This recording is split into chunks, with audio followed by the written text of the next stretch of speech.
For our next session, we have a Unite favourite. Backed by popular demand, our Ask an Internal Comms expert panel returns to tackle the big questions that keep internal communicators up at night. With more than 80 years combined experience, our all-star panel is ready to bring you the insights and advice you need to take engagement up a gear. This is your chance to get expert eyes on your trickiest challenges. So get your apps ready and start loading the questions you want answered, and please welcome to the stage your Ask an Internal Comms expert panellists.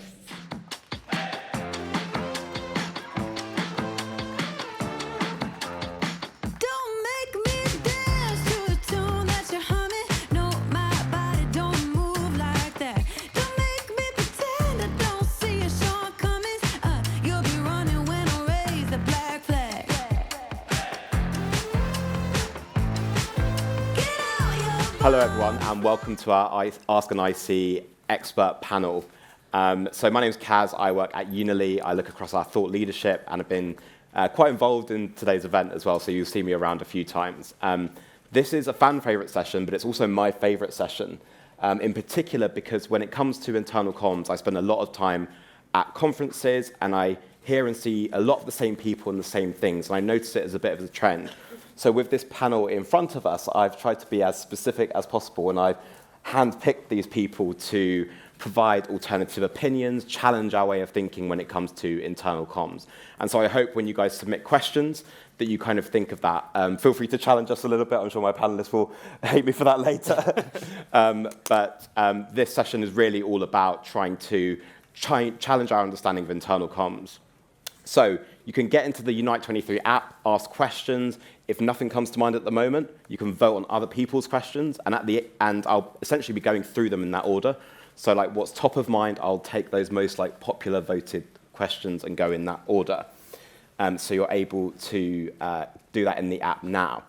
So I'm going to give us a chance to basically introduce our speakers, and they'll be able to tell us a little bit about their background, and that might help you shape some of the questions as well. So I'm going to start with you, Joanna, if you wouldn't mind introducing yourself to the audience and telling us a little bit about your background that might help them know who you are and what you do.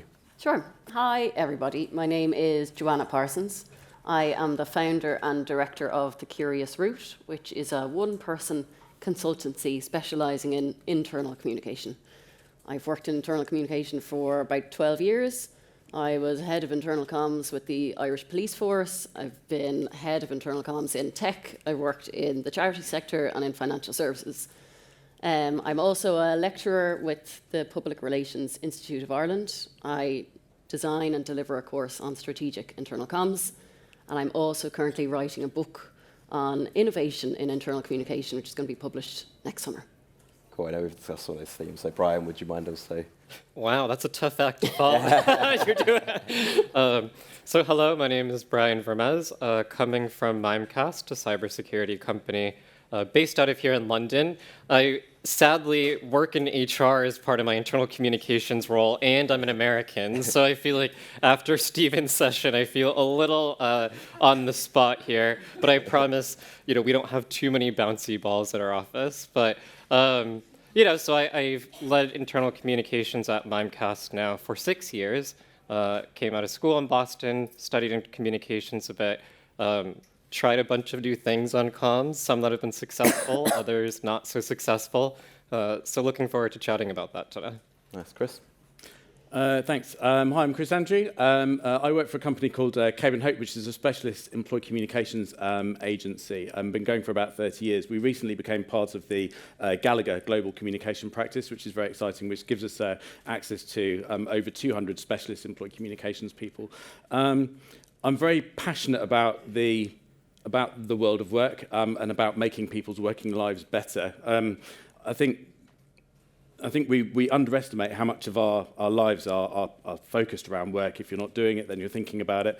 We ask our children not what kind of a person do they want to be. We ask them what they want to be when they grow up. And that kind of really struck a note with me recently when I thought about that. So I'm very passionate about trying to think if we're going to be thinking about it and doing so much of it, then let's at least make that a a relatively enjoyable experience. So working in the world of communication, very passionate about using brand and about message and about understanding audiences and really helping to make those connections that helps people to feel really valued and to have a voice. So yeah, very, very pleased to be here. Again, very different experience to last year. Which returning expert panel member here as well. It's just us on the green screen, so having humans is quite exciting.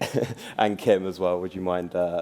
Sure, thank you. I have to say I'm also excited not to have a green screen behind me and actually be able to see the reaction of the audience. So I'm Kim England. I'm Vice President of Global Employee Communications at Pearson. I've got 20 years of communications experience, and actually 15 of those has been at Pearson, largely because Pearson's reinvented itself multiple times over. And so whilst I've been there for 15 years, I've had a lot of experience in different areas through change and through different iterations of how we communicate. So we were a big sort of leader, if you like, in enterprise social network. We were a Drive customer. And then last year, we took the plunge into partnering with Unily, and we now have a Unily platform, which is just over a year old. Similar to you, I think, the job that we have is really important in helping shape how people have experiences at work. And I'm a strong believer in community. That's something I think is really important. I like to try and balance the community and the education side of Pearson with making the world a better place. So excited to be here and be challenged. So definitely ask us some questions. And I know we have a joint session tomorrow as well. So if it piques your interest and want to dive deeper on Pearson, then you have the opportunity to do so. And so hopefully you can see amongst our panelists, we've got different backgrounds, different industries, different experiences, the mix of HR as well in there. And so we have a wide range of expertise and knowledge across here. And so what I want to do is just to help the shape the discussion a little bit, I want you to get your phones out, and we'll be going to a live poll. So what you'll be able to do is scan that QR code on the screen in front of you. And when you scan that, that will take you to an opportunity to ask a question. And that question is, what's your number one internal comms priority for 2024? The reason why I want to ask this is because it will help us understand, okay, what are people asking? Are there common themes? Are we all on different pages? And so if you can let us know, free text, so we're not going to force you into an answer, but it's really great for us to see live on this iPad, and I'll kind of talk these panelists through some of the things that are coming through.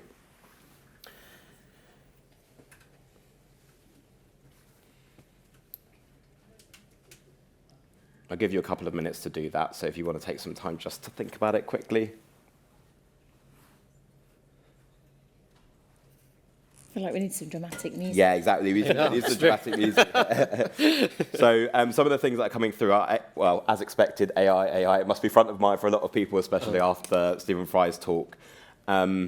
People also bringing up leadership communication. That's like a classic one that we never seem to be able to get over. It's like a classic area that we seem to keep coming back to. And also, there's an element of like aligning globally as well. So being able to like make sure that people are aligned, there's consistent company culture, and that like people don't get better experiences in some places over others. So lots of different things coming here. And actually what I'm going to do is after this session and after Unite, I'm going to try and pull through some of these themes. Every year we do like a trends blog, and I'm going to hopefully shape some of those trends from some of the things you guys are saying as well. So that will be really helpful. So thank you so much for contributing. And that concludes the poll. So now we get straight into our session. I'll click over to our Q&A section. But I want to start with like a little bit of a quick fire round just to get our juices flowing. So I'll give you all an opportunity to answer, starting with you, Joanna. What's one word you would use to describe the internal comms landscape of today? Confused. Confused. I think during COVID, sure, we all thought we had a full seat at the table. Yes. But we were in crisis mode, and then the crisis stopped. And now I think people are very muddled about what's the purpose of communication, what's the value it's adding to an organisation, and where should we be spending our time. Nice. Brian? I would say overcomplicated. Yeah. I think we're making it much more complex than it needs to be. Nice. Challenging, but exciting, I think, to carry on with the pandemic message. That raised and elevated the role of internal communications people, and we need to continue that, but in the right way. Yeah, Nice, I agree. So I'm the optimist, so I'm going to say opportunity. I think there's immense opportunity in internal comms, and I think even besides the fact that we've got the challenge and the confusion, there's still always opportunity. Nice. So we see the different personalities coming through already. And also, one final quick fire round question, which is, starting with you, Joanna, what's the one trait every internal communicator should have? Curiosity. I knew your favourites on LinkedIn for your. I named my business The Curious Route. Curiosity is the superpower of every communicator. Questioning, how can I understand the business? How can I understand my stakeholders? Why do we do things like this? Why do we do it that way? How can we improve? How can we innovate? Nice. Curiosity all the time. Cool. I would say persistence. I think you need to try a lot of different things. Sometimes you have to repeat yourself many times. But I think persistence and being committed to what you're doing. Well, as curiosity's been taken, another option. I think that we were talking earlier about the importance of internal comms as being the curator and having that combined story. And in order to do that, the curiosity needs to come alongside collaboration and being open and looking. But I think also not being afraid to say no as well. And I think that stakeholder management piece, particularly with leaders and people who are all trying to get their message out there, is also really important. Sorry, that was more than one word. So when you're doing all of that, I think you need energy, because I think, when you have to be persistent and curious and deal with everything, you need to constantly come back. So I think of myself as like the Energizer Bunny. You get knocked down, you get back up again. So yeah, energy for me. Love that. Perseverance. So I want to pick up on that theme a little bit. So Joanna, you said confuse, and I actually agree. We kind of had this resurgence of strategic importance with internal communications, and now I feel like in a bit of limbo. Some people are in different positions. Some people are back to where they were, and I feel like one area that seems to be coming up in more prevalence, and I think this applies to HR as well, is a buzz term of like employee listening. What strategy do you find to be effective when it comes to employee listening? Because that can incorporate a lot of things. When it comes to employee listening, it's super important, but I think people get very muddled about the purpose of it, and they sort of listen for everything, but they don't really think about what data do I need and what am I going to do with that. So you see that classic, we're going to do the employee engagement survey, and we do that, and we get all the data. And then you kind of look at it all and go, that's not great, and this is okay. And then you kind of sit on it, and then it gets to October, and you think, oh God, we have to do it again, and we didn't do anything, and you have that desperate, you said we did campaign where you're trying to cobble together, we did listen, I promise. Then you run the survey again and go, why is no one filling in the survey? So if this is you, by the way, don't feel attacked. Loads of people are doing this. What I would recommend is park your survey for this year, go back to what you found the last time and try to fix some of that. And if you're doing it well, you won't need to do a you said we did, because people will feel and see and experience the changes that you've made. So thinking about the purpose of your listening and what you're going to do. Amazing. Does anyone find like any specific strategies as well that seem to work, or do you agree or disagree with this? Well, I think that the way in which the world of work is changing so quickly now, that sort of traditional annual or every 18-month employee opinion survey doesn't really cut it anymore. I think it's really important to make sure that you've got a clear objectives in terms of what you're trying to achieve and what you want to get out of it. And even more so than that you start to make meaningful changes as a result of it. Or if you're not, at least communicate that you're not. Because no news isn't good news when it comes to internal communication. But I think the other side of things is also how can you be listening and responding a little bit more in real time, and that's a real challenge.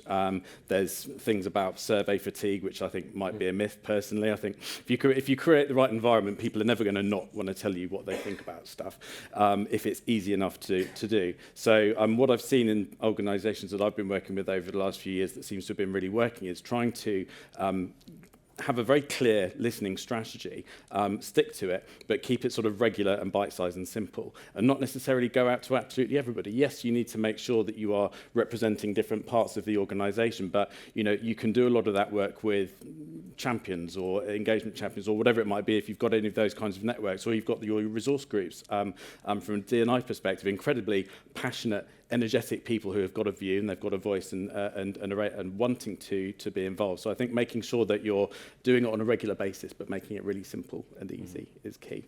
And just building on that, and we have our, at Mimecast, our quarterly survey open as we speak. So I was like, oh no, not an attack on surveys. But, but to your point, keeping it bite-sized, small, but also I think, for folks that are in communications not within HR, I do think this is where you can closely align with HR, because so many of their roles, right, are about having the pulse of the organization, supporting organizational culture, learning and development, all of those things that you want to build and learn about your company will sit within your HR team. So I think that's where you can move them from beyond being personnel management and actually being a real value add for the company. The only other thing I would add that all of these folks kind of covered is, follow the data and look at other ways that you can listen without explicitly asking people. So, what kind of areas are they absorbing communications? Are they reading your emails? Half of them probably aren't. What articles, what kind of modalities are your employees interested in? Yeah. And I think that's a huge way of showing your understanding as well. So I know you come from a more HR background, and I feel like, especially when you touch on themes like employee listening, we start to, internal communicators start to step on other people's toes in the organization. I've worked with so many different companies where, when it comes to like customer experience, they shape those whole teams around customer experience. But when it comes to internal teams, we still get these towers of HR, IT, IC, and like they don't seem to work collaboratively. How do we start to fix that relationship? Chris, I know you've got some bit of experience with this. I do. So my experience over the last nearly 20 years of employee engagement and communication has been across both the sort of the traditional HR, the dreaded HR as Stephen would call it, and internal communication, because I believe that there's this ongoing long kind of conversation about who owns engagement and who owns the employee experience. And I think the reality is that it needs to be a bit of everything. My background and Kevin Hope and the broader Gallagher organisation really focus on making sure that we're looking holistically at the whole employee life cycle. Now that's difficult, and I think that's where the collaboration aspect comes in terms of the employee experience. And I know that I think when it comes to, so I talk about a lot of communication, we have sort of HR that is involved in what is actually incredibly emotional aspects of the employee experience. You're talking to people about their benefits, about their value, about their opportunities to develop. And then you've got the purpose, the vision, the values, the leadership messages, the everything, what that organisation stands for, coming from the internal communications team, but they're not always connected in a way that actually I can suddenly see how what I do every day links to that bigger picture. So I know that there was, and I think Joanna, you put a post on LinkedIn recently about Gallagher's State of the Sector report, which I think had two top percentages, which I can't remember off the top of my head, but the question was, what's the purpose of internal comms? And the answer, I think it was 3/4 of people said culture and sense of belonging. And then the second highest was strategic alignment. I think that was really interesting that there's been that shift. But what I've been trying to do with organisations is to help to connect those dots between the internal comms message, or in terms of that storytelling and that culture and that strategy, which really is focused on actually desired behaviours and behavioural outcomes. And HR is so well set up in order to help to drive those kinds of behaviours, such as incentivising and bonuses or whatever it might be, that there is a link to what I do and then that actual behaviour change, which is in line with the business strategy. So I think there's a massive opportunity, and some organisations are doing it well, and it will depend. I'm sure that it will be a real mix in this room in terms of whether you are in the internal comms function or corporate affairs or marketing or within HR, and that will probably have an impact on how you see this. But I think there's a lot more that can be done to connect those two things together, because then suddenly it becomes much more meaningful to employees as individuals if you're able to connect all of those dots together. I think the one person that you're missing out of all the dots, though, is the manager. So if you look at the Gallup data, they say that 70% of the variance of someone's engagement is down to their manager. Yeah. And so I think when you think about listening and you think about all the things that any of us in internal comms are doing, we really need to get into the psyche of the manager. And so, depending on how many managers you have in your organisation, that can be as much as a third, a quarter of your population. And they have a huge impact on both getting that message out, giving people that reason to believe, aligning your, culture and strategy. But they also have the opportunity to listen to what employees are really thinking, or they should if they're having their regular one-to-ones and team meetings. So I think, for us at Pearson, one of the things that we've been really focusing on is the manager and how much we can support the manager and help them to have that kind of coaching relationship with their employees, make sure they're having one-to-ones, make sure they're having team meetings. But what our job in internal comms is to give them the tools and the information so that they can then, cascade that message. Because when I think about what I do on a day-to-day basis, I'm listening to my boss, right? I have my one-to-one, she's telling me what's going on kind of above and around, and we have conversations and we tackle problems together. And then that goes beyond, our one-to-one, it goes across the team. And if that's happening really effectively across your organisation, then you're going to have better engagement, I think, and better performance across your organisation. Can I just add quickly to that? Of course, because it's a really important point. And then there was another statistic recently, the IOIC was talking about how people generally have less than 15 minutes a day to absorb traditional sort of internal communications and information, which again is concerning about thinking how to, raise the voice, raise the noise on and cut through all of that information. And the line manager is so key, but also making sure that that collaboration enables us to push the right kinds of messages and strategy messages through other areas, and the line manager is always going to be absolutely central to that. But as we know, training them and line managers are human beings and they're people, and we've all got different levels of skill set in terms of communication, and driving that consistency I think is a real challenge, and also that energy, and it can also breed negativity where the sort of the message of this has come from up high and it's not my problem or not my fault. So creating some accountability I think within line management, and that they believe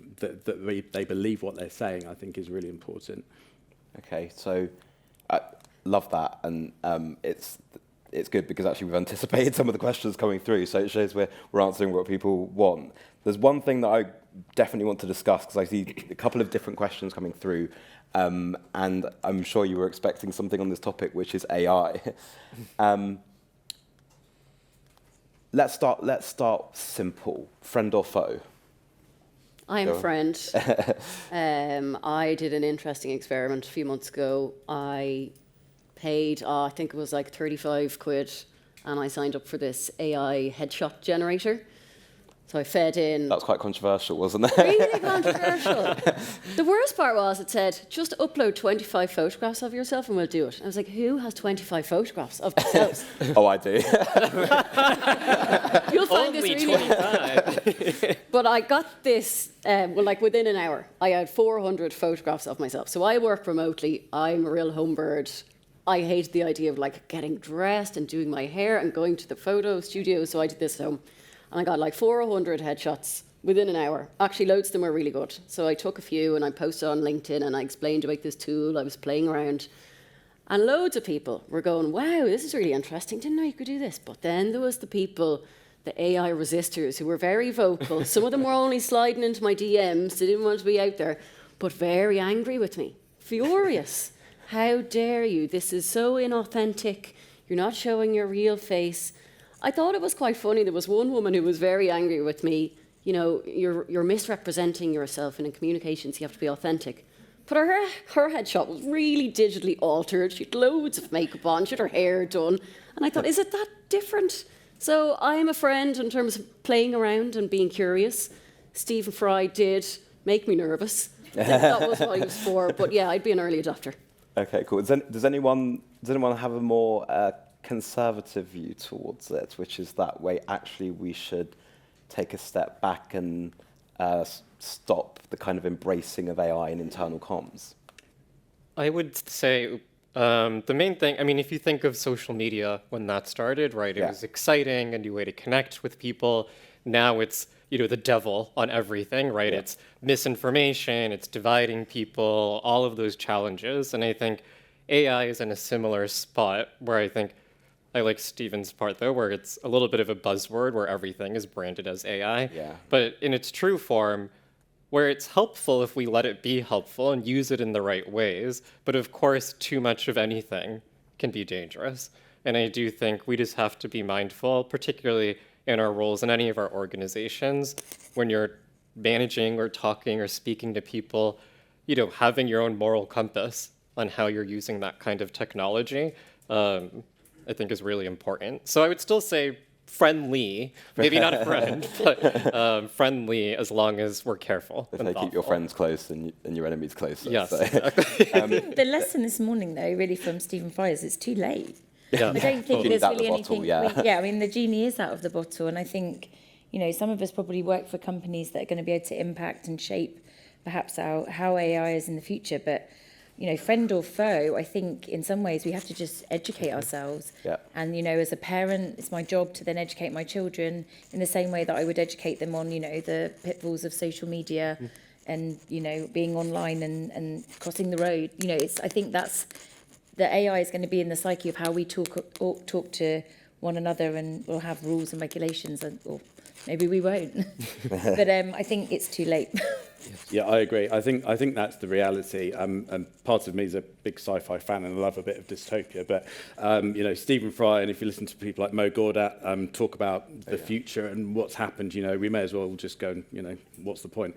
But we're not in that place here. So if you sort of take it down, let's take it down a level and try to be positive about it for good. And I think you're absolutely right about the point about trust and authenticity, and that's going to be a challenge, I think, in the short term. But the reality is that it was exactly the same with social media, and it was exactly the same with, I don't know, when people moved on to creating art on computers rather than using a paintbrush. Did we go, well, that's not art? Yeah. Maybe we did to begin with, and now it's all okay. And I think the reality is that as time goes on, we will probably learn to live with it, and it will become another tool, within our toolkit to be able to use. At the moment, I think for internal communicators, it enables us to sort of kickstart some stimulation. I think from a creative perspective, it can also do the same. Well, let's just remember that, and I think Mo Gawdat said this, that it only knows what we already know. It just knows all of it all at once, but it's not necessarily currently capable of truly creative thought, and that's where the humans still come into it, which I think is really important to remember. I want to pick up on that word that's been used maybe 3 or 4 times now, which is authenticity, and I feel like in a very positive way in the last 2-3 years there's been this movement towards authenticity, authentic leadership comms, like being authentic with our values, we're moving in an authentic direction. But at the same time, of course, especially when it comes to internal communications, you're trying to do more with less. And AI is a great leg up on that work. How do we leverage the power of generative AI, but do so in a way that is transparent and doesn't sacrifice that authenticity? I don't think you can pay for authenticity, though, through these services. I think that is the power that the people in this room have. We bring the voice of our brands or the voice of our leaders. Let's not pretend that all our leaders are writing their communications today. A lot of us are ghostwriting for leaders anyway. That's the big problem that everyone in this room knows. Right. So instead of us having to look at the blank sheet of paper and to figure out what they're saying, we are getting that leg up. But I think what's really interesting is it gives you a starting point. And then, you can play around with it, and you can choose to accept things, you can choose to delete things. You are the only person that can really put that tone in. For now, I mean, that could absolutely change. But I think that's where the value add comes. Is there value in me sitting in front of a blank screen writing a communication for an hour? Yeah. Or is there value in me generating something to start with? And then I really, really think about the words on the page and the tone and what it is that we're trying to say. So I'm a big fan of it, and I don't think it's necessarily intrusive of authenticity, because I'm not sure internal comms is entirely authentic as it is today. But what you can't be is a leader standing up, and presenting and being in person. So again, that frees up, more time for that authentic connection, I think, having actual one-to-one or group conversations. That's where the managers will come back in. Yes, indeed. So there's when it comes to authenticity, one of the areas I think we've made real strides in trying to fix some of that leadership communication, changing the style and the format of the way we communicate to connect better. But I feel like there's one area in internal comms that I feel we struggle with, which is when it comes to what I call checkbox campaigns. These are DE&I campaigns, like Pride, sustainability campaigns. And I feel like I see so many organizations doing cookie cutter comms campaigns. Bryan, how do we still run those campaigns and put effort into them, but do so in a way that's actually inspiring, meaningful change, but doesn't risk becoming like cookie cutter, like, Pride is done, woohoo. Yeah, I will use Pride because I identify in the community and because it was an example. I think, yes, you could slap a rainbow logo on. A lot of companies shouldn't because they haven't done the work. But I also think the important piece about communications, and I think we've all kind of referenced this today, it's about elevating the voice of others within your organization. And I think if you're able to intentionally develop a culture where people can freely share their stories and their own perspectives on whatever platform you use, we're a Unily customer, so whether it be blogs or things like that, and amplifying that and just providing them with the spotlight, that's much more, to the point of authentic than having anything that I could churn out as an internal comms person about, what policies we have in place that are supportive and things like that, which matter, of course. Yeah. But I think, if you're sitting at your computer and you see a story from someone you know in the company and their own experience, that's much more powerful. Yeah. And I think storytelling is such a key way to have a memorable impact on your employees. And that's a great way to make these campaigns more tangible and more, you can feel that. For sure.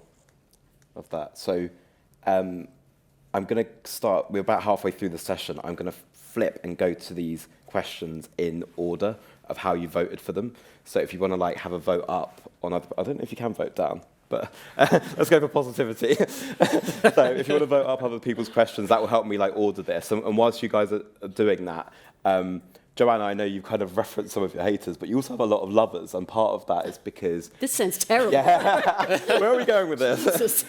Because you're a straight shooter and you're willing to challenge some notions that I feel like over a period of time have become normal to discuss in internal comms, but actually you question is this the right thing to do? Why are we doing this? What's a controversial opinion you have that's really ruffled a few feathers? Great question. I feel like our industry has an obsession, an unhealthy obsession with two words. I heard them today in the introduction this morning. They're on your thing around your neck. They're all over internal comms. Can anyone guess what those two words are? Shout it out. Engage. No, go again. Yes, I heard it. Go on, shout it. No. Someone said it. I know what it is, so I'm... Best practice. Isn't that a phrase? Yeah, look at this. I love this face. This woman just went, Jesus. I knew it from the beginning. Best practice. People DM me all the time. My students ask me all the time, what's the best practice? What's the best thing to do? And what they're really asking me is, what's the right thing to do? So if you think about a problem that's really simple, that has a clear cause and effect relationship with a really predictable outcome, absolutely put best practice on that problem. So the problem is, the room is dark. The best practice is you push that button on the wall and the predictable outcome is that room is going to light up, right? There's no human emotion. You press the button and the light comes on. Best practice, you don't need to innovate or change that or be curious about that. When you get into the more complicated or complex realm where there's human emotions, there's unpredictability, there's volatility, that's the world we operate in every day. So trying to take a best practice that works for an organisation with a particular culture, particular leadership team, particular budget, particular point in time, and to transplant that somewhere else, nonsense. And I also think, very strongly, you could probably tell, when we put the word best on something, how arrogant is that? I was in a meeting once and there was quite a lot of disagreement about how we were going to solve a problem. And I remember this man piped up and he said, well, actually, the best practice is this. So this is what we'll do. And it was his way of saying, sit down and be quiet. And if we tell ourselves this is the best way to do this, we're stopping ourselves from innovating, getting curious, finding better or new ways of doing things. So maybe let's call it good practice. Let's learn from each other, but let's not call it best. Yeah, for sure. I think that also extends on to things like using channels and those sorts of aspects as well, which I know we have lots of conversations about. I remember being in a meeting years ago, and the person just said, "Well, we need an app." And I was like, okay. And he said, "Well, why do you need an app?" And he said, "Well, because everyone else has got one." And that kind of made me really think and stop and say, well, actually, do you really need an app? What's the challenge? What are you trying to achieve? Because every single organisation, every single one of you will have a unique culture. Yeah, you're all employing human beings, or at least for the time being, and you're looking to drive performance and a sense of belonging and all of those positive things. But the way in which you'll do that within your organisation will be unique because you have a specific story that your people buy into. And whilst an app might be the right thing for some organisations, it won't necessarily be right for anyone else. And I think that we kind of buy in sometimes to these things without necessarily thinking about what we're really trying to achieve and what's the best way to get in touch with your people. Amazing. Okay, cool. So let's flip to these questions. And the top question is from Rebecca Martin. Hi, Rebecca. I know you're speaking. Hey. So how do we balance priority tension between global and local priorities and engaging an operational workforce with the strategic stuff when they're so busy with the day-to-day job that they do? Kim, I know you excel in areas of this, I know, because I've heard your story. That's a big question, though. Yeah, it is a big question. Put it out there. We can't promise we'll answer it today, but we will provide some insight. So, yes, we have at Pearson had some very interesting times with the balance between kind of global messaging and the localization of, the fact that actually Pearson's made up of a lot of very different businesses and functions. And we've tried it both ways, right? So we had a community where we gave everyone a voice and they were able to communicate and share everything. But actually what that meant was that trying to get some of the more strategic messages became really, really difficult, because who do you listen to? Do you listen to the people you follow and you've maybe been following for years, or are you listening to new leaders? And in our case, we actually had a new CEO. And so we started to get that kind of dilution of message. Plus, we had 10 years worth of content that just, looked like a mountain to climb in terms of cleaning it up. So we decided to kind of flip. We sort of almost did a pendulum swing completely the other way. And actually what we do now is we have, a platform that is, very much focused on global messaging, but the way that we bring the voice of what's happening across the organisation is through storytelling. And so we have a group of amazing communicators, some of them might be in this room right now, who are running beats, and they know their business beat inside out, and they are telling the stories either through, the voice of the individuals who work behind our products and services. We do it through various different media, and that's how we're bringing that story to life. And so it's been a difficult balance, because we get lots of people coming to us saying, can we put this on the hub? Can we put this on the hub? And the other thing that we do, and I know this is quite close to your heart, Kaz, too, is we have a persona called Sarah. Yes. And we say, why does Sarah in Texas, that's where she's from, and she's got lots of other features that I'll share with you tomorrow in my presentation, but why does Sarah need to know this? What's in it for Sarah? Because in most cases, Sarah probably doesn't need to know it. Maybe some of the people in your team need to know about it. Maybe some of the people that you collaborate with, but Sarah in Texas, she's not interested. And so that is kind of how we've really sort of made the decision to get that balance. Are we getting it right all the time? I don't know. Time will tell. Have we evolved how we are communicating and taking that approach? Absolutely. We've been learning as we go. But it's a challenge, and I think all of us in this room probably face that challenge in one shape or another. So I don't know if that answers your question, but certainly how we're approaching it at Pearson. Cool. Can I say, I loved that example about, does Sarah care? And also made me think of what you said about apps, of where if you're an internal comms or in a role like this, you could easily become an administrator or coordinator for other people's ideas and work. Yeah. But it's important to have your own perspective and bring that to the table. And what is the priority? Adding your own, this is what the employee could care about. This is where partnering with HR helps. But, making sure that you can draw a line there. Yeah. Because otherwise you're going to have everything, you're going to spend all day posting on the hub for other people. And that's not really adding value for the organization. It's just noisy. Nice. So then if someone did if someone did want to work out whether they're having impact, I feel like when it comes to data, internal comms have had to cling on to some vanity metrics in order to communicate to the right people and get what they want. But like, what are the meaningful data points or KPIs that internal comms should be looking at? Joanna, do you have a... I was a judge this year in the IOIC Awards for the first time, and I felt like I got a little like peek under the hood. So I reviewed probably 30, 35 award entries. I was really shocked. They were all really interesting, great campaigns, but really shocked at the measurement aspect.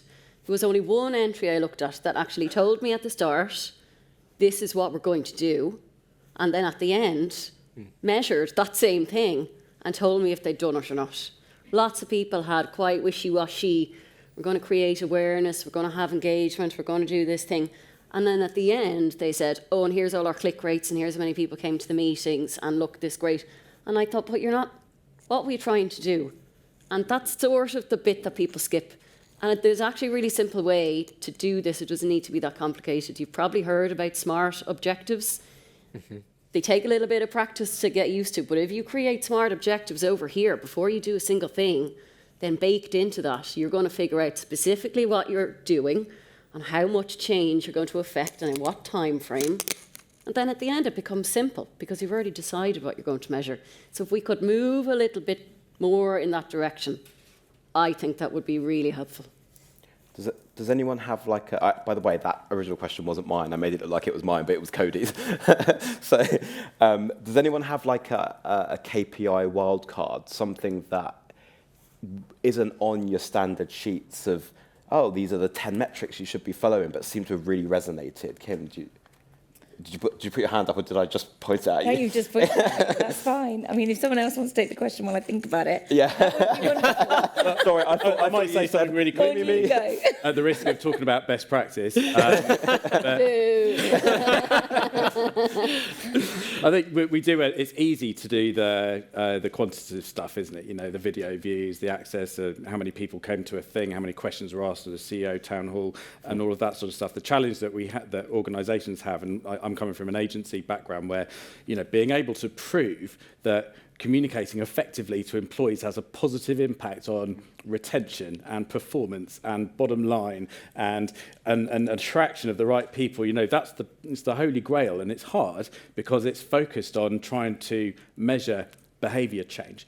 And behaviour change doesn't happen on a Tuesday morning. It takes time. Yeah. And, you know, because we're all so busy and we're focused on this project by project by project, let's tick the box, let's do it. And, you know, that happens in internal comms, it happens in HR, it happens everywhere. I think what we need to try and focus on is getting to a point where we make a much more qualitative, emotionally focused measurements that we can check back on 6 months, 12 months down the line, and actually be able to try and make that link. And it sounded like I was going to answer the question, and I haven't really, but I think the hardest bit is really trying to think about what those outcomes and what you want to achieve, but is focused on behaviour and on trying to change how people think and feel and act about a certain thing. And we can measure those in different ways, but it has to be easy and it has to be longer term rather than this kind of tick box where we measured it, we had an incremental improvement, now we'll move on to the next thing, because I think that it's harder than that and it's more long term.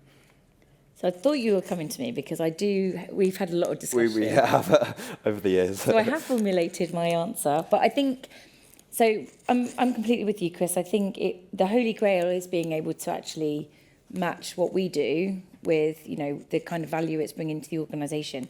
I mean, that's the return on investment for why we have our teams, our budgets, etc. We do the Gallup survey at Parson, and in my holy grail would be to line up the fact that the objectives or the kind of, you know, priorities for our team is to give our employees a reason to believe. And so if we could tie that in with the fact that we are seeing an increase in engagement, and we know that engagement will drive performance, then we can make that connection. And so the stories that we tell, you know, the engagement, as I like to call it, in the kind of lowercase e versus the uppercase e, which is kind of more the performance side of engagement, is that having an impact? Is that having an effect I would love to be able to crack that nut. And so I'm hoping Unily is going to help us with that as we sort of evolve our thinking around, the engagement survey and what it means.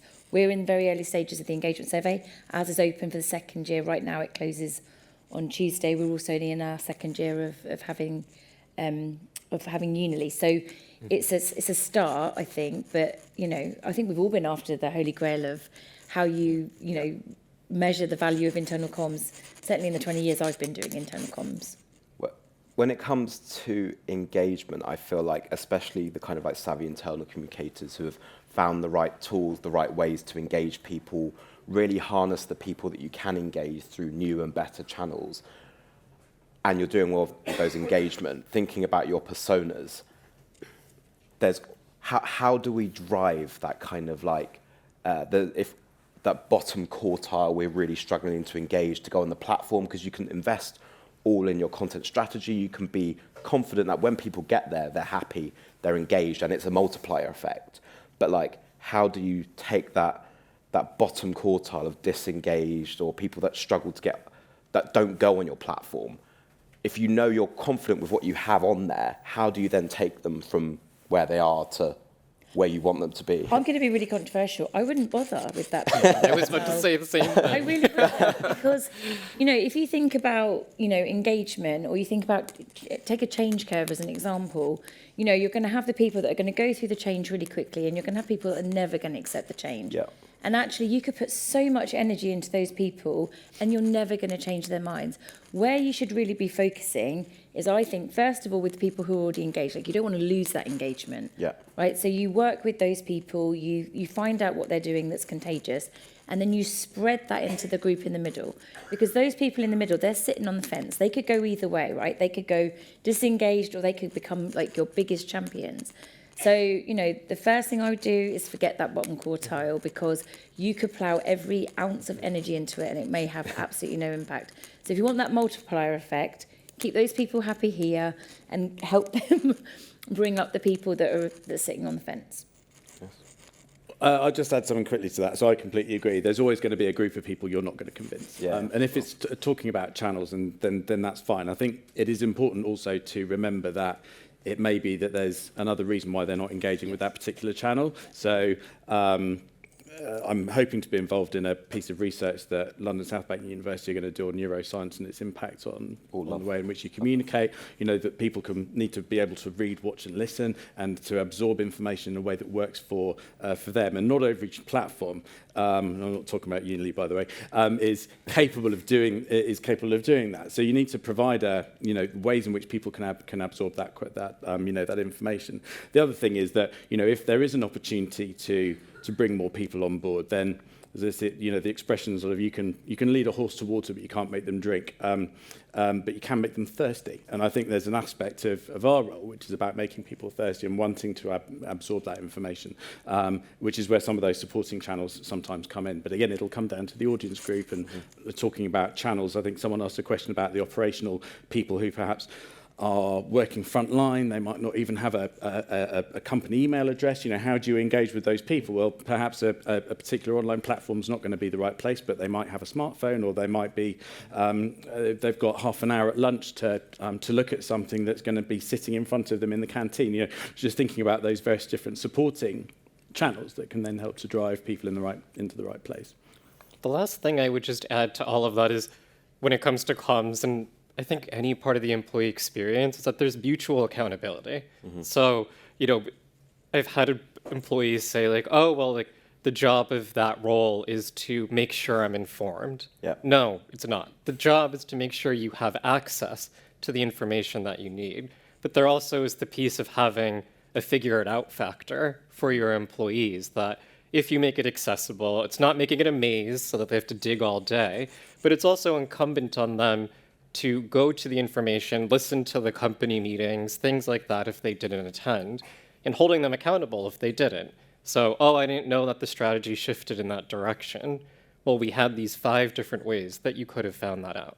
So I do think it's a less of warm and fuzzy, right? Like a little less of, oh yeah, like, let me help you, blah, blah. But there's also that piece, you have to instill that over time in your culture, that you do own that part of your own experience, and that's an important piece.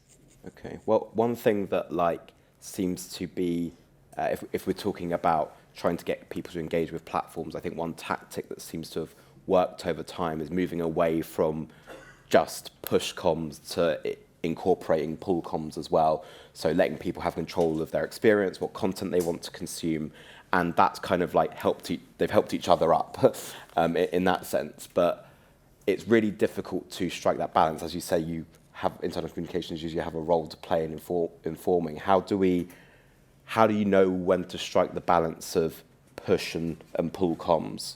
Or how do you know whether you're letting people take too much control of their content and they're not seeing the stuff that you need them to see? That's a difficult question, but does anyone want to wade in? Surely we can do better than just informing people, can't we? I mean, this is where, and I've worked with a lot of HR people and internal comms people over the years, and the HR, I think, has a particular challenge in that they are focused on needing to communicate systems and data and policy and those kinds of aspects. But actually, those are the incredibly emotive pieces that should have the opportunity to inspire. And surely it's our job, isn't it, to inspire and to tell that story and to connect with people so that they can feel proud talking to their friends about where they work because of X, Y, Z, those reasons, not because they read a policy on that there's been an update to their business strategy, and this means that actually now I've got 3 months more work to do, and there's an IT implementation.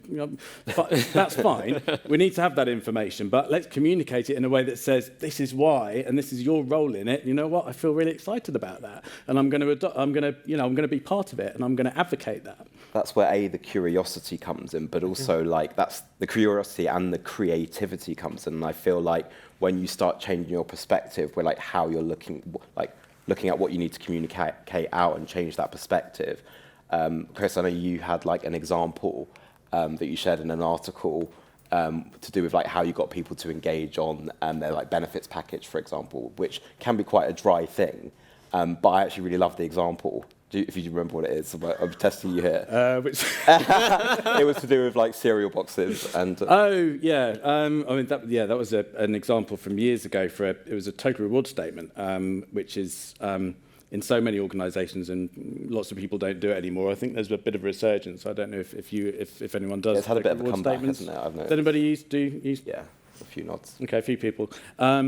Which historically was this kind of donut pie chart, got to have a pie chart on a total reward statement, and then some information about how much you have cost the company. Whereas it's an opportunity, and again, I talk quite a lot about the world of reward because it's one of those areas that is fiendishly complex and has been a black box for years, but actually is incredibly emotional because it's that part of the employee experience, the life cycle, where you're communicating with people about their unique relationship with the business, their unique value, that value proposition. And it's such a great opportunity. So I've done a lot of work on total reward statements over the years and trying to connect a bit more with the brand and not just focusing on the transactional content, but linking it back in a meaningful way. So simple stuff like, a cereal manufacturer actually just using the brand and focusing on that brand and the message to actually replace the nutritional values with the values of the benefits and so on and so forth. But it's about the value rather than the cost, and that'll be unique to your unique individual organisation. But being able to connect with your culture and using those messages in a way that feels relevant. And it's also an opportunity, by the way, to weave in business strategy messaging and behavioural messaging and inclusive culture messaging, and all of those kinds of aspects can all come through those individual communications in that space. Cool. I love that you brought up push and pull because I feel like this is one of those basic things that we kind of forget, we don't look at. I was working with a client last week and they told me that one of the biggest complaints they have is that there's information overload. And they're like, but we have so much to tell them, like we have to do all this. So I said, well, why don't we map out your channels? Let's have a little look. And we wrote down all their channels. And I said, you tell me for each of them, are you pushing information at people or are you giving them the opportunity to pull the information that they want? About 80% of their channels were pushing And then the 20%, I said, now let's map out how much time and energy you're investing in pushing stuff and pulling stuff. And then they were like, oh, well, you know, our main pull channel is the intranet, but like it's a bit crap and we don't have time and we're too busy. And I said, what are you too busy doing? Pushing out stuff. And I said, but could you not save time pushing out stuff if you... So there's a bit of a balance of actually sitting down and mapping out where is your time and energy going, and do you have a mix? Because the more you give people that access to good pull, you can spend less time pushing. Cool. Then there's a topic here that I want to stick with you actually, Joanna. There's a topic that has come in the form of a couple of different questions, but it's to do with hybrid and remote work. I feel like when the pandemic hit and we were in crisis mode, it was clearer about who we should, well, obviously no one had control of what the message was because it was a global pandemic that no one had control over. But in terms of how companies were managing that process, it was in crisis mode. And so with that comes clearer organisation. But now we kind of operate in a bit of a limbo where people are making changes to their policies, going back to hybrid in a different format from completely remote. And so does anyone have like good tactics? I'll start with you first to try and engage hybrid or remote colleagues, because there's sometimes, especially when it comes to leaders, they feel like if they can't see them, then they're not engaged. And so any tactics to try and engage those sort of hybrid and remote workers where traditionally you kind of feel like in an office you can see the vibe? Yeah, hot topic for me. I'm kind of sick of the terms hybrid work and remote work. We just call it work. Like, we're just working. It's the same. I love remote working. I started remote working. I was with the police whenever it was the pandemic hit, and I actually just never went back to an office ever again. I moved jobs twice and eventually thought, actually, I don't like having a boss. I think I'll be my own boss. But I think a little bit like what you were saying earlier, Brian, we kind of overcomplicate these things. Again, going back to your push, going back to your pull, looking at your channels, being curious with your audience. You mentioned earlier about listening. People don't listen enough. We do these surveys and then we kind of don't ask people enough. You'd be amazed at the stuff that people will tell you very candidly on Teams or in a room or however you want to do a focus group or a listening session. People know how to fix these problems. You just need to go and listen. So I think we overcomplicate it. And there's also this weird myth that you have to be together in a room, co-located, to collaborate. Like there's this magic potion that when you put people together, suddenly they work really well together. I've never seen that happen in my life. It's more about how you design the experience and being intentional about what's the objective and how you're going to get there. Anyone disagree? Don't disagree. I mean, I think when I think about the last 3 or 4 years, certainly during the pandemic, I probably worked harder than any other time in my career. And I think about maybe even the last 18 months launching the hub again, worked some of the work I'm most proud of, but worked the hardest. And I'm working with people from Germany to San Diego on a daily basis. The person I probably worked with the most during the pandemic, I had met twice in person in my life, and I would trust her with my life. We have such a strong connection, and we have a connection because we have things in common. We both have a child that's the same age. We, had to deal with challenges together, and I haven't seen her since the pandemic. In fact, she lives in deepest, darkest Wales, and I've moved to Devon. But we talk all the time, and we have a really, really great connection. And that wasn't built being in an office together. Yeah. So I think the thing for me, it really comes down to trust. And I think it comes down to whether you trust your employees or not. And I think if you have trust, then you trust your employees to be in the right place, doing the right work when they need to do that work, right? So this week, my whole team is here. We're really excited to be together. We're going to have a shared experience. And that's great, right? And I'm really fired up about that. But we were doing great work before we came together in person, and that's because we trust each other and, we understand what is expected of us. So I think for me, it really comes down back to the manager. Yeah. I can have a great conversation with my manager in person. I can have a great conversation with my manager via Teams. Yeah. And if I'm having that conversation, that is the most important thing. Where that conversation takes place for me, it is not what's going to drive performance and engagement. I really agree with that, because I feel like there are a lot of questions that come up around fixing the connection gap between people. And like the Zoom CEO, when they changed their policy, they put it around like, oh, like not trusting on not having enough connection. But actually, I feel like people are just trying to force a new type of connection into an old template. And that's something that I find a bit bizarre, especially when it comes from companies like Zoom. But it's like we need to like shift our thinking, because I agree, I have probably deeper connections with people that I've worked with in the US over the pandemic than like people I've had transactional relationships with in the office. And of course there is value to be had in person, but like it's a different template. So we need to stop trying to force it into that old template. And we're not some homogenous type of groups of organisations or whatever. Like, if you're a small design agency, you're probably going to all be sitting in the same office, right? If you're a global organisation with 22,000 employees across however many countries, there's a chance that your matrixed organisation, you're going to be working with people that are right the way across the globe. I think the headlines that we're seeing is trying to put something in a neat box. Yeah. And, I think Stephen Fry talked about it this morning. Like, we don't sit in neat boxes. Yeah. Life isn't like that. And I think we need to get away from, all of the big headlines and the clickbait. Yeah, for sure. And actually really just get into the debate of, what does good work look like? Yeah. And it can happen anywhere. Amazing. So we're getting to time there. We will go over time, but whatever. Half of forgiveness later. So there's one question I want to ask to like each of you, and I feel like we can get a bit like trend and prediction obsessed. However, I feel like it's good to always have something to like think about, like leave the session thinking about, oh, I want to look at this, or have something to take away. What's your kind of one IC trend or prediction for 2024, Joanna?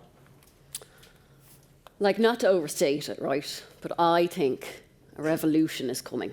I talk to a lot of people around the world who are getting really fed up with how internal comms is at the moment. And there's some really interesting thinkers. I'm thinking about like Mike Klein in Iceland, Jonas Hansen in Copenhagen. There's a guy called Sean Randall in California. Really interesting stuff. I hope that my book next year will contribute to this conversation about changing how we do things. So I think next year is the year where we start to throw off the shackles of best practice a little bit, stop copying what everyone else is doing, have a bit more confidence in what we're doing and adding serious value, and not being afraid to say, this is what we're here to do and we're smashing it. Nice. Bryan? Mine is that I think the AI focus will fizzle out by the end of the year. Ooh. Love that. I like that. So. That's strong. Be interested to see how that plays out. I'm hoping that there'll be a resurgence of, aside from the measurement piece that I think is important, and I think we still haven't got that right, and I doubt we'll get it right next year either, but we need to get there, is a resurgence in creativity and the power of creativity, and really thinking about communications as an opportunity to connect rather than tell people stuff. I think that the pandemic was one of these things that was horrendous in so many ways, but it changed the world of work forever, and it created a massive sort of levelling of employees in so many places. Let's not forget, frontline employees had a very different kind of experience. People in manufacturing, people in frontline didn't really see any different. But there has been this massive change. What I don't want to happen is that we've got some hangovers from pandemic, good and bad. Good is that it's now normal to have a virtual call, and we're all very very familiar with that. The hangover is that the negative side of things is that back-to-back meetings that we never used to have. I look back at my calendar from 5 years ago, and I had 1 or 2 meetings per day. Now it's just back-to-back, and I think that's a hangover from the pandemic. That there's this assumption, and that needs to change, because we need to simplify, we need to streamline, and we need to have more time to go back to be thinking about that creativity piece and thinking about why this is so important. Agreed. So 2 things from me, very simple. Simplicity. I think communications has just got to get simpler. I have my boss, Brandy Dawson, in my head. She's a firm believer in making things a lot simpler, and I have to agree, and I think we're doing our employees a disservice if we don't try and simplify things. But I also think the trend for storytelling hasn't gone anywhere. I just think we need to get better at it. Yeah. And I think we need to make it shorter form, more engaging. And I think, if I apply what you've just said there, the creativity for sure needs to be there. So keep it simple, human stories, for me, is, I think, where we will continue to see the trend go. Amazing. So TBC next year. We'll all look back at those. So thank you so much for coming to this session. In my opinion, that's actually the best IC expert panel we've ever done. Obviously, I'm biased, but so that concludes all our questions. I know there's some stuff we didn't get time to get to, but I might do some like BTS content with you guys to maybe answer some of those questions. BTS means behind the scenes, by the way. Thank you. I'm down with the kids.